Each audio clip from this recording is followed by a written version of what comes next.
If at first we explored the flat art of the Baroque time frame, today we're going to look at the things that are much bigger. We're going to look at sculpture and architecture, and we're going to spend most of our time, at least early on, looking at the genius that is a man by the name of Bernini. In a previous artifact, I mentioned to you, like, I don't know where Michelangelo is in the history of sculptors, but he's not number four. Um, in my estimation, the three greatest sculptors who have ever lived are Rodin, number one, Bernini, number two, and Michelangelo, number three. And anytime you ever get ahead of Michelangelo at anything, you're doing all right for yourself. I mean, um, so I finished my PhD in 2006, and the year I graduated, the Chronicle of Higher Education did a ranking of graduate programs and like all kinds. Um, and Maryland was number five, but Harvard was number six. And so for about a good decade, one of the things they kept talking about is how they were better than Harvard, which I think we all thought was funny. But Bernini in the Brian Zygmunt Art Historical World Rankings is ahead of Michelangelo. And that's not because Michelangelo is bad, it's because Bernini is Bernini. And by the end of today, I think you might somewhat agree with me. So we're going to look at architecture and some sculpture today. And in the artifact that follows, we'll look at some more paintings as well. And so when we had talked about the artistic production in Italy, we talked about the Council of Trent and the ways in which art was used as a way of bringing back people to the church. New St. Peter's was very much a part of that. So the church we're looking at today, this one right here, and then the piazza, which I'll show you here, went through a variety of changes from when it was begun around the year 1495 till it was finally completed in the middle part of the 17th century. There are all kinds of artists, architects who had their grubby mitts in the construction of St. Peter's.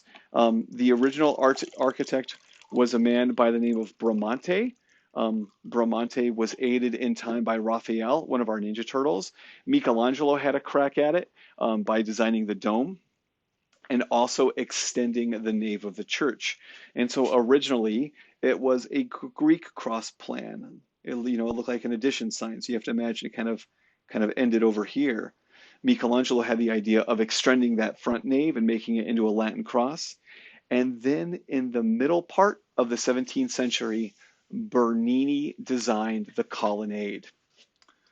So this is what the plan originally looked like. This is how Michelangelo envisioned it, like a Greek plan. And this is such a great example of a high Renaissance building, isn't it? Symmetricality, balance, circles, squares. And then what will happen in time is that Bernini is going to get a hold of the courtyard, the piazza. And because Bernini is a Baroque fella and not a Renaissance fella, he's not going to be about the circle and the square. He's going to be about something else.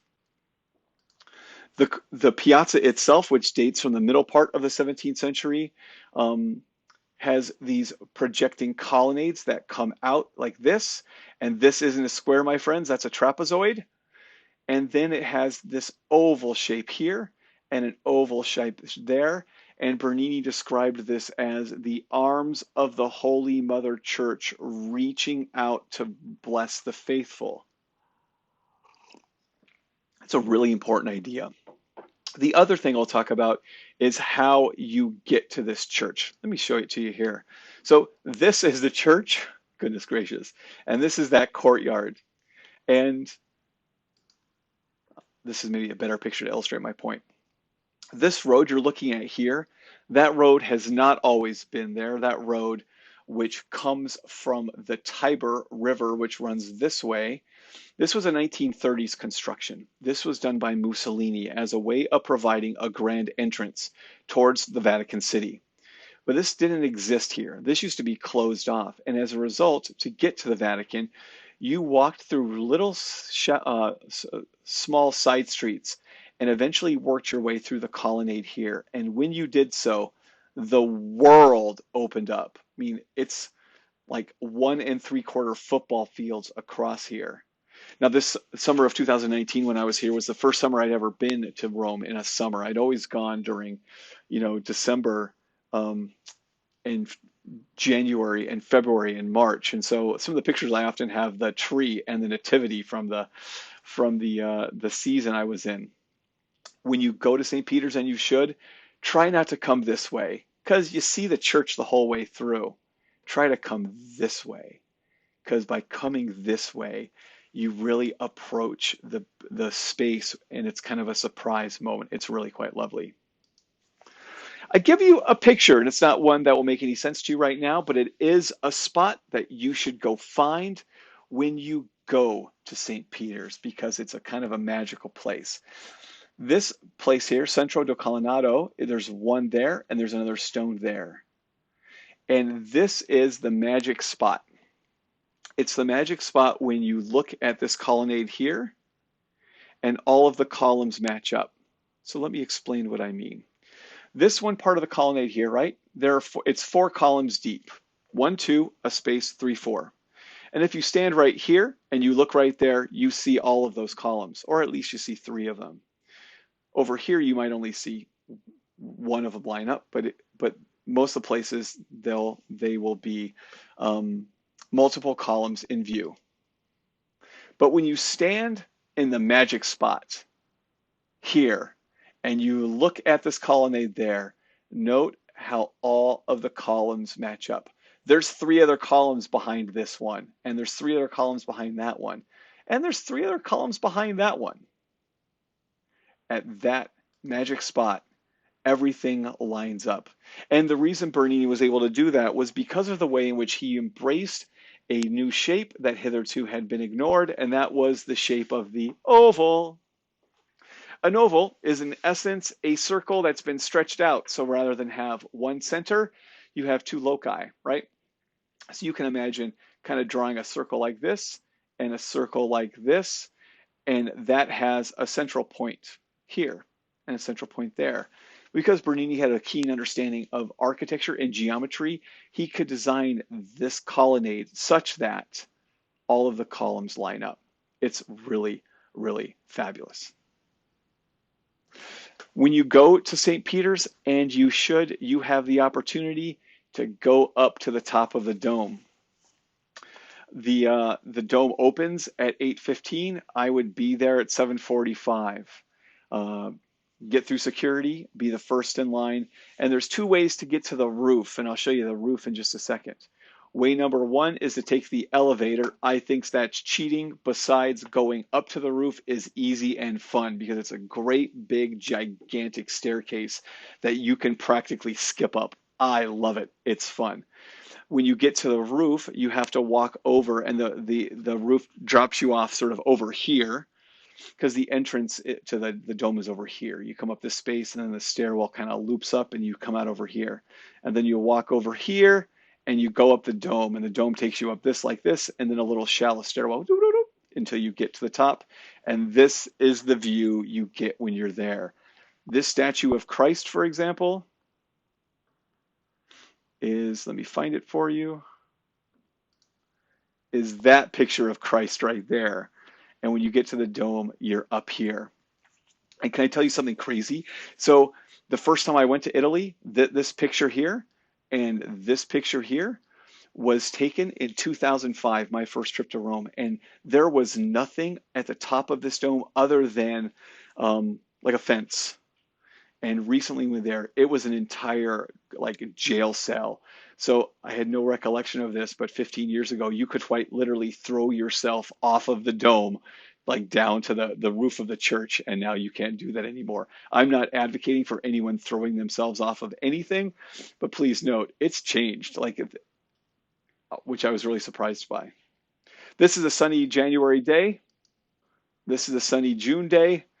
This is an enormous space, and this is all part of that colonnade.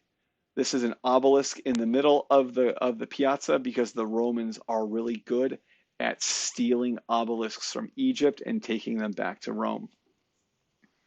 The piazza itself is filled with statues, the majority of which were done by Bernini or members of his workshop. And so you can see these everywhere. I mentioned to you one of the things we see are the keys. And so we have keys to the kingdom of heaven, symbols of the papacy. Here's the roof of that dome, and you can see the statues are undecorated on the back because you're probably primarily meant to see them from the front of the church. The church itself can hold about 10,000 worshipers. The courtyard can hold about another 40,000 worshipers. So to put it into another way, all of Ruston can fit in the church or outside in the courtyard. On Sundays and on Wednesdays, the Pope blesses the crowd, so they often have people seating available. So these are all chairs, right? And this is part of the obelisk structure. So it is a big, huge, monumental place. And here you can see the dome as it existed in 2005. And I've been to Rome a whole bunch, and I'm sure I take this picture every time I go. I'd be intrigued to know when they closed all of that in, because now if you wanted to jump, you can't jump anymore. It's worth your effort to go. From an interesting point of view, on the roof of St. Peter's is both a coffee bar and a souvenir shop. And so the first time I was there, I walked into the souvenir shop, and my dear friend Katie wanted some rosary beads. And so I told her I would buy some rosary beads at the Vatican, and I thought at the top of St. Peter's was a really good spot. So I walk in there, and the gift shop there are nuns who are working the gift shop who are selling statues and rosary beads and all that stuff. And so I walk in, and it was early in the morning because I get to things early to avoid the crowds. And the sister was reading a book there, and I looked to see what she was reading. I'm just curious, what does a nun read in Rome? And she was reading the Da Vinci Code, and a little small part of me died when I realized a nun was reading the Da Vinci Code. I also had a coffee in the coffee bar, and oddly, everything in the Vatican is overpriced, it seems, but but coffee and a conetra, which is kind of like a croissant, was only like €2.50, so that's not bad. I want to show you a couple of Bernini statues as a way of talking about Bernini being better than you, because he is, and the changes Bernini goes through in his career. When you go to Rome, and you should, there's a museum you need to go visit, although you've never heard of it before, and you have to make a reservation for it, but it's worth it. And you only get a 2-hour window, but it's enough. The museum is called the Borghese, and the Borghese is on the outskirts of Rome, sort of the northeastern part, and it's the private villa of the Borghese family, such as existed in the Renaissance. And the Borghese were remarkably wealthy members of society. There was a pope who was a Borghese. There were several cardinals who were Borgheses. And they commissioned Bernini to do all kinds of Bernini stuff. And so this is one of the early statues by Bernini. I'll tell you when he was born, but you're not going to believe me. He was born in 1599. I'll stop and let you do the math. That's right. He made this when he was 21 or 22, which is pretty staggering, isn't it? It's an amazing work of art. Now, the Rape of Persephone is a story from the classical past, and the story goes a little like this. Persephone was minding her own business one day, frolicking in the field, and up from the underworld comes Pluto. And of course, Pluto is the god of the underworld, and Pluto sees Persephone and he says, "Hey, you look pretty nice. How about you come hang out with me?" And it is not surprising to understand that Persephone was not really okay with this, but Pluto is strong and she is not. And so he grabs her and drags her down to the underworld. Now, in doing so, springtime or summer stops because Persephone has gone away. Everything begins to die because that's just how things are. Pluto eventually lets Persephone return. And when she returns, things begin to grow again. And so this was how the Greeks Romans sort of justified the seasons. When Persephone was returned to the earth, things grow, And when she returns to the underworld with Pluto, things die. And this is the rape, although honestly, the word abduction might be a little bit better. And when we look at this, you can absolutely see the ways in which there is no ideal viewing angle for this. This is the kind of work you absolutely need to walk around because everywhere you look, the object changes. For example, the view you see here is different than the view you see here. I mean, we essentially have two characters. Pluto, with this amazing beard, wearing this crown and this sort of overwhelming muscled body, and Persephone, who seems to be running as if to escape him, but he's grabbed her, he's pulling her down. And next to Pluto, you can see the three-headed dog, Cerberus. Cerberus is like the watchdog of the underworld. I mean, if you're a Harry Potter fan, this is Fluffy. There are some passages in this sculpture that merely take your breath away. This is a strong hand gripping a fleshy thigh. And look at the ways in which this has been rendered. This is quite stunning. Like the way his hands dig into her flesh, it is just, it's amazing. And there's no way to describe it otherwise. Clearly, Persephone is not in for this, and so she's begun to cry. Her hair is in motion. This object is one of complete and total dynamism. You can't stand still. There is no ideal viewing angle. You have to walk around it. And don't you get the idea that in just a second, these figures, both Persephone and Pluto, will look different. They will change, that there is motion, but also the passage of time. That is one of the key elements of the Baroque time frame, especially as it pertains to sculpture.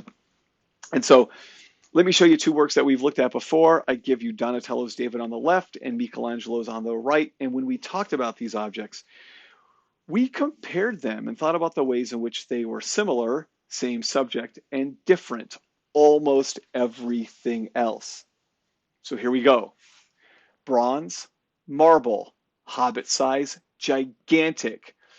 Adolescent boy, manly man.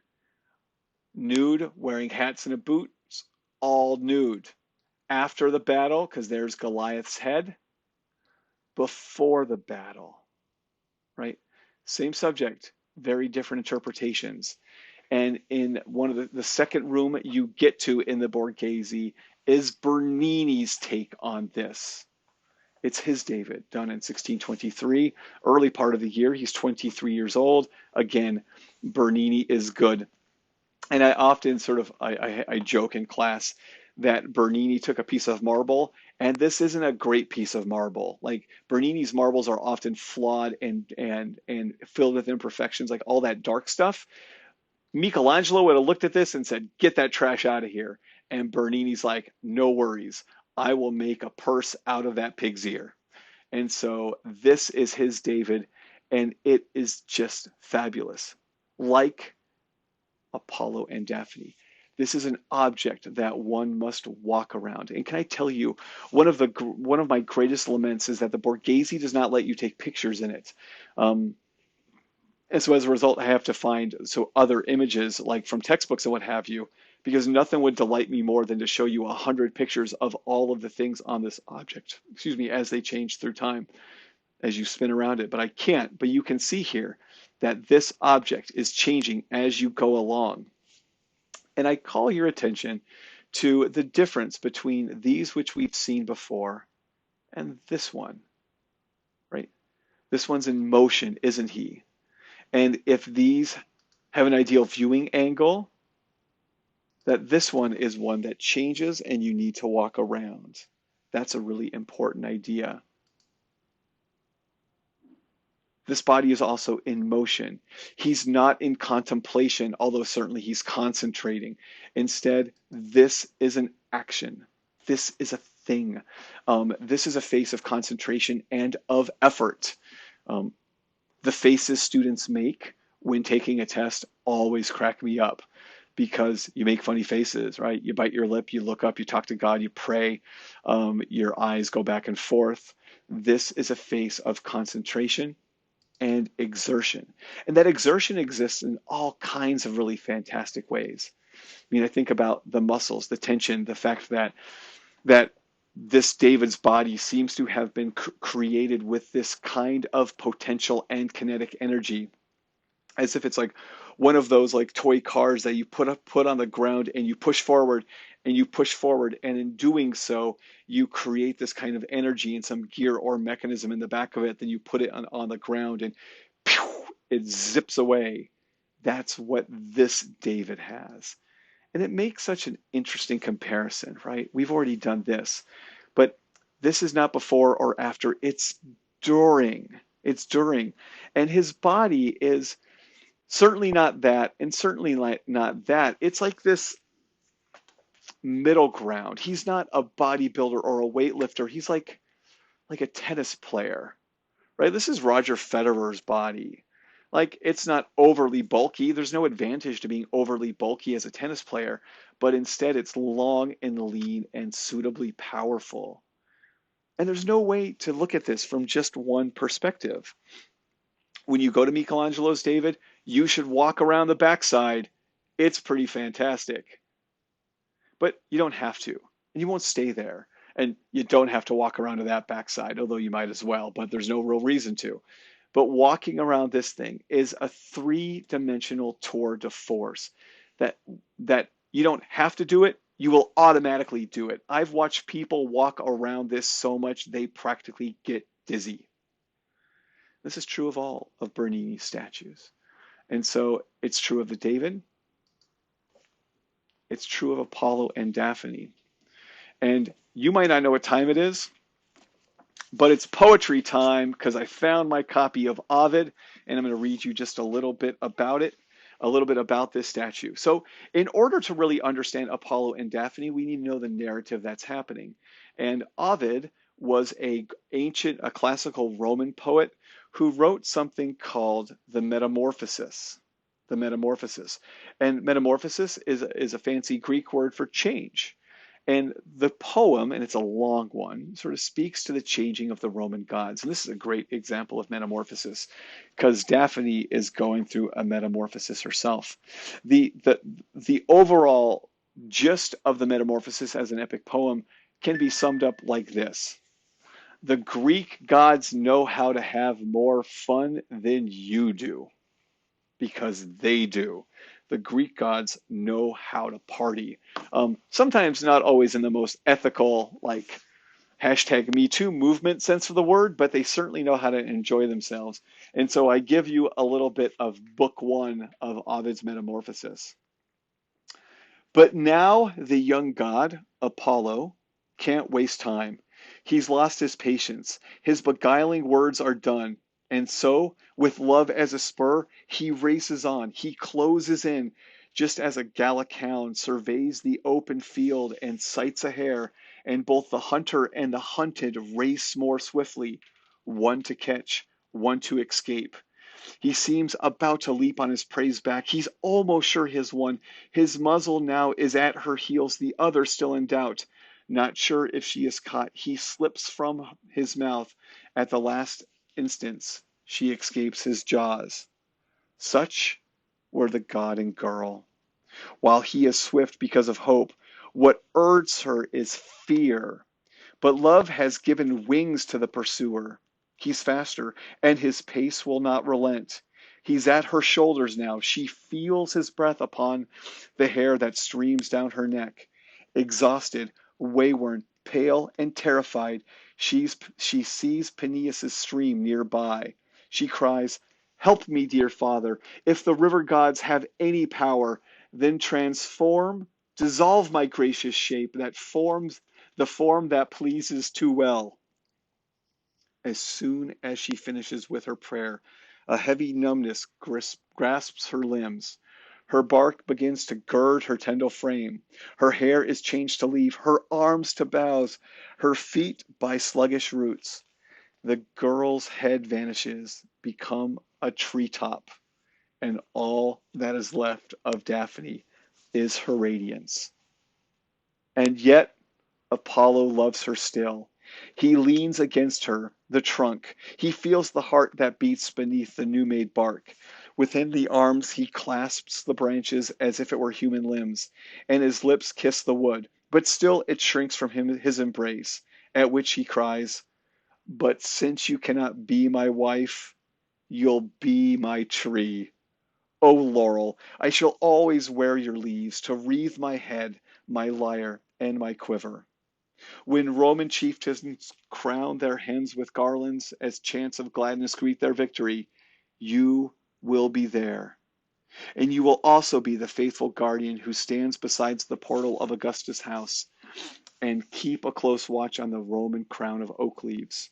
And ever as my head is young and my hair ever long, may you, unshorn, wear your leaves too forever. Never lose your loveliness, O laurel, which is yours.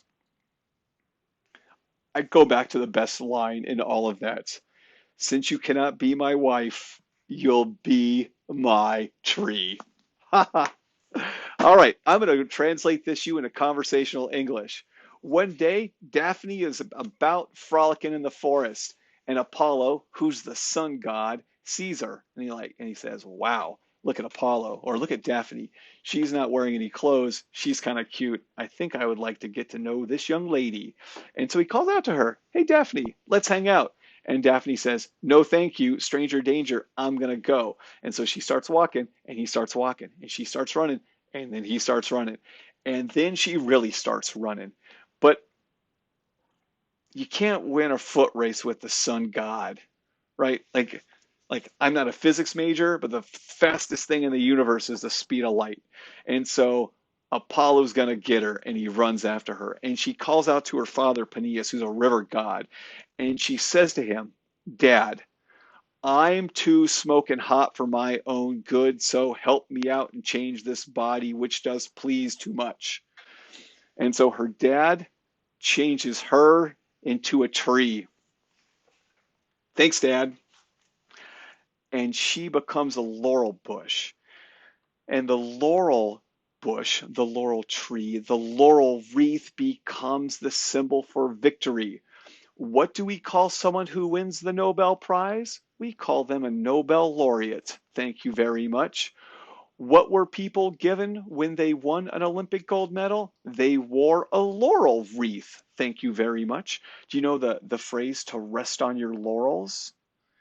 If you do something great, let's say, let's say you write a great novel at the age of 25, and this novel makes you rich and you never do another thing in your whole life.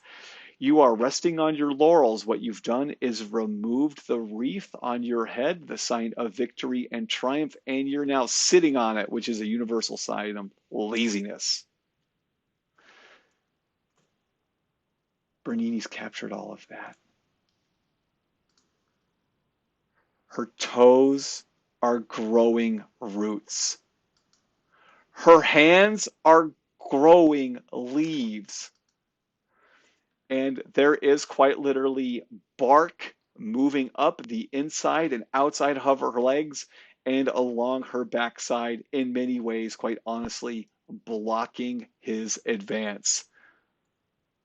When we talk about three-dimensionality, when we talk about ideal viewing angle, when we talk about the passage of time, my friends, I present to you Apollo and Daphne.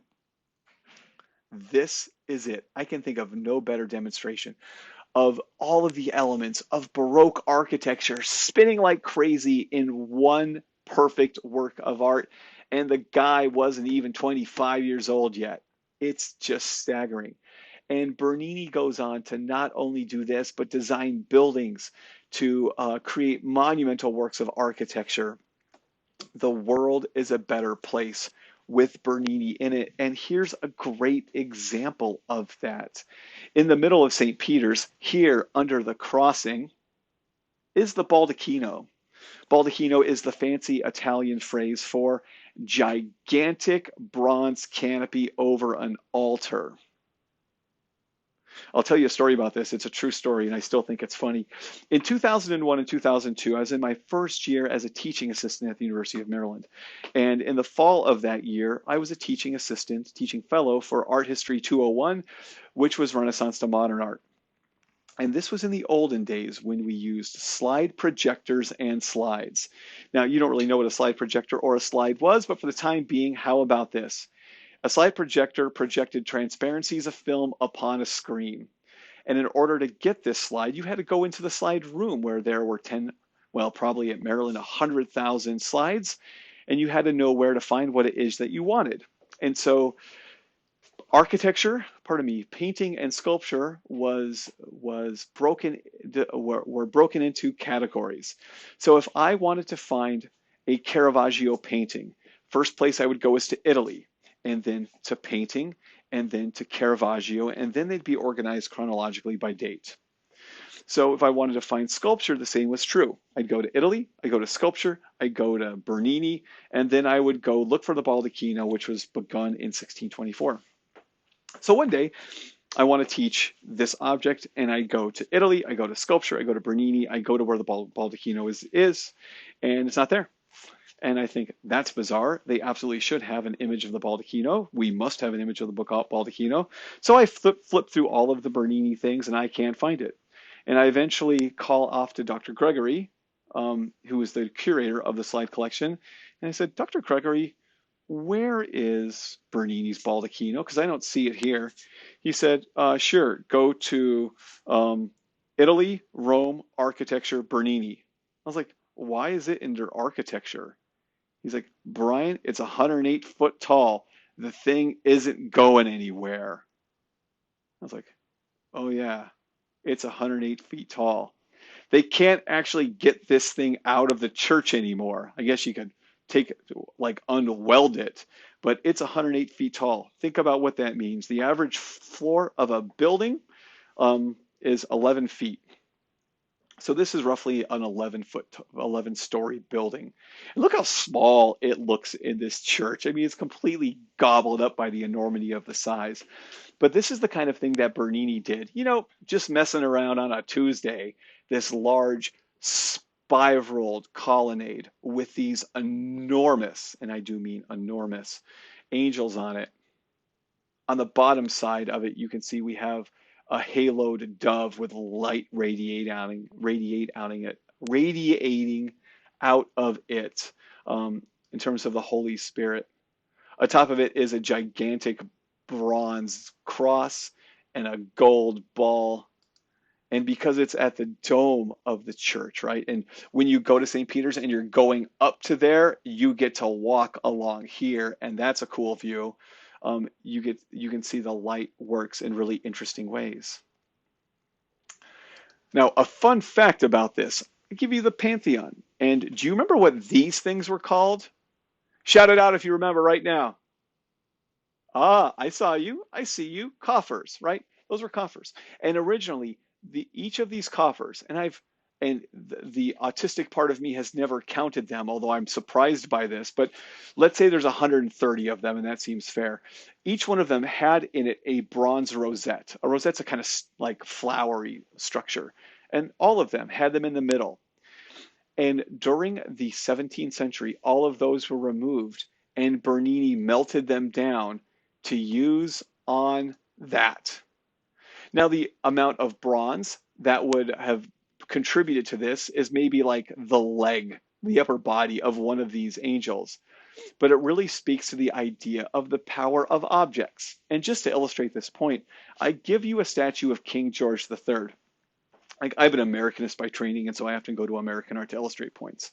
So this is a statue of King George III. It was on the Bowling Green in Lower Manhattan until 1774, when the American colonials pulled it down.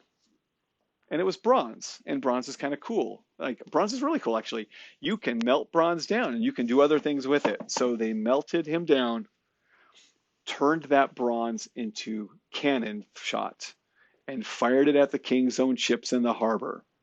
Now, did it make a lot of cannonballs? Nah, I bet it made like 5 or 6. right? They would have burned through those in 5 minutes.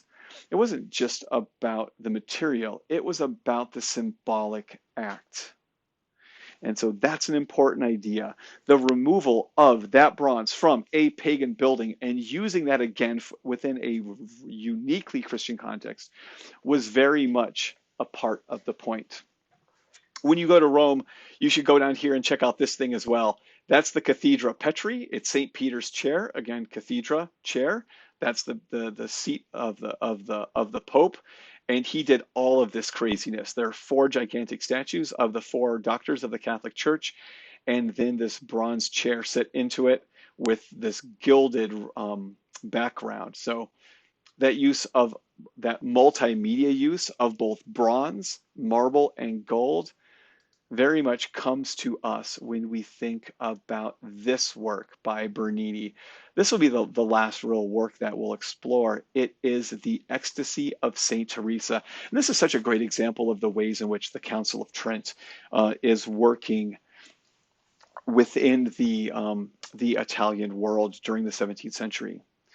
Saint Teresa of Avila was a Spanish Carmelite nun who began having like these visions, these lucid but extravagant dreams where she would awaken at night and see an angel above her. And these visions often involved an angel piercing her side with a flaming arrow. And Avila and St. Teresa described this as being pierced again and again by the glory and power of God's love. And so she became a remarkably popular woman, and shortly after her death, she was canonized, and therefore she stopped being Teresa and started being Saint Teresa. And she became a subject of art, a lot of art, and this is a great example of that. This is a small little chapel in a church not far from the train station in Rome, Santa Maria del Victoria, and it's called the Contranelli Chapel. When I first went to Rome, people would ask me, like, what's the first thing you're going to do? And I said, well, I'm going to go to where I'm staying. I was staying near the train station. I'm going to drop off my bag, and then I'm going to walk to Santa Maria del Vittoria and go see Bernini's Ecstasy of St. Teresa. And that's exactly what I did. This thing is an, oh my goodness, lights out kind of work. Although, don't sleep, because if you just turn around, you'll see another work right behind you. It's this one. It's the Dream of St. Joseph. People come in and look at the first work and don't even turn around to see the second one on the other part of the wall. And so this is a pretty cool image. All right. What do you see? Prepare to be amazed. We have, my friends, standing an angel, this angelic angel, carved out of marble. I know it sort of has this yellow glow about it that's very intentional, but carved out of marble, holding this gilded bronze arrow, and the angel has like this little mischievous smirk on their face. And think about the material this angel has been shown wearing, because I would suggest to you that this material is light and flowy. It seems to have a weightlessness around it, almost as if it is something like silk. Teresa, our nun, is floating upon a cloud, and look at it. It kind of looks like a cloud, doesn't it? And now I pause here to point out the amazing thing. Bernini has carved stone to look like water vapor. I mean, this is why I say that Bernini'd it. He made water vapor, stone look like water vapor, and that's pretty much an impossible feat if you ask me. And Teresa is wearing a different kind of material, isn't she? She's wearing something heavier. It's actually a woolen garment, which is what the Carmelite ones wore. And she floats upon this arrow on this cloud, I beg your pardon, her head thrown back in a display of kind of religious overpowerment. And the word ecstasy in English can have a sexual connotation into it, but when translated from Italian, it's much more spiritual in nature. Although when we look at her face, you can almost imagine um, a sound coming from it. So, for example, my youngest son, Hambone, is one of the all-time great gigglers in the history of giggling. And when you tickle him, when you bust out the tickle monster on him, he's so overcome with the, like, I don't know, the discomfort or the pleasure of being tickled that he can't not like giggle. I don't mean to suggest that she's giggling here, but what I do mean to suggest that she's so overcome by the sensual, by the tactile feeling of the presence of God that she's not remaining silent. And so that's a really important idea. When you see this object in person, you can see it both with the light box on and the light box off. When the light box is on, it illuminates the marble so that the marble looks white. With it off, the light comes in from a window up above, and that window provides a golden glow of this object that is really, really fascinating. You can sort of see it here. There's a window there, and these gilded rods provide all of this with a sense of illumination. Now, I mentioned to you one of the characteristics of Baroque sculpture is the idea of theatricality. And this is a great example of it because it's not just Teresa and the angel who are there, it is an entire stage setting, both on the left and right side as well. This statue is carved into a little niche, and the left and right sort of projects out just a little bit. Here you can see one side of it there, and here you can see the other side of it there. And in that little wall, you can see Bernini has carved in relief both a hallway that projects out through space in very shallow relief, and then in much higher relief, 4 members on this side and another 4 members on this side of the Contronelli family looking out on this scene as if they are watching a play. The passage of time is certainly a part of this. And this is set into a niche, so you can't walk around the backside of it. So viewing angle and the lack of ideal viewing angle is not as important here as it is in the other 3 we all looked at in the Borghese Gallery. But certainly this has a different sense. And the passage of time is still there. Teresa seems to be in motion. The angel seems to be maliciously so. But this is a great example of what Bernini can do in a confined space as a way of providing the viewer with a remarkable sense of theatricality. And so this is a great way to sort of wrap things up. Although to do so, let me show you this because I always love it when works of art work their way into advertisements. And I suppose I have good things to say about Bertolli virgin olive oil, but the Ecstasy Saint Teresa is a bit more profound. I'll give you one more thing to end on though, because Bernini is a cool dude. There's a church not far from the Pantheon called Santa Maria Sopra Minerva, and in front of that is an obelisk, and Bernini carved an elephant for that. So the obelisk is actually old, but he made an elephant statue for it. And I just think that's super, super cool because, man, I like elephants. Like, this is my kid's favorite Bernini. So, all right. We have time today for one more thing. And I don't think that Bernini necessarily thought he had a rival, but Borromini thought that Bernini was his rival. And Borromini, Francesco Borromini, is an Italian architect who's most famous today for a really fabulous church called San Carlo alla Quattro Fontane, or St. Charles near the Four Fountains. And the reason why it's called this is on the intersection in Rome where this building is, there are 4 fountains. Here's the niche of one of them, right? So there's a road that comes this way and a road that comes this way. there's a fountain on this corner, and then there's one over here, and one over there, and one over there. It's very clever. San Carlo alla Quattro Fontane. It dates from around the middle part of the 17th century. And this structure was pre-existing, but Borromini redesigned it. And as a way to understand how important this structure is, we need to look at both the front facade and the interior space.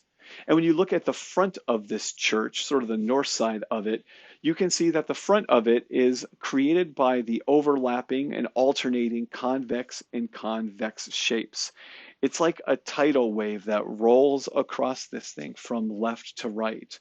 Concave and convex is not something we traditionally saw within Renaissance architecture and during the Baroque time frame. This replaces that need for symmetricality. And on the inside of the church, rather than a round dome or even an egg-shaped dome, that would be good enough for the Renaissance people. This thing is an oval, and that idea is really, really important. So here you can see one of the fountains, how it's set into that niche, and here is the convex and concave shape of the front of the church. And I don't know how people took this picture. It must have been from a balcony somewhere, because this is as good as I can do. This is a pretty scary photograph to take because you're on a busy intersection in Rome with Vespas zapping on by.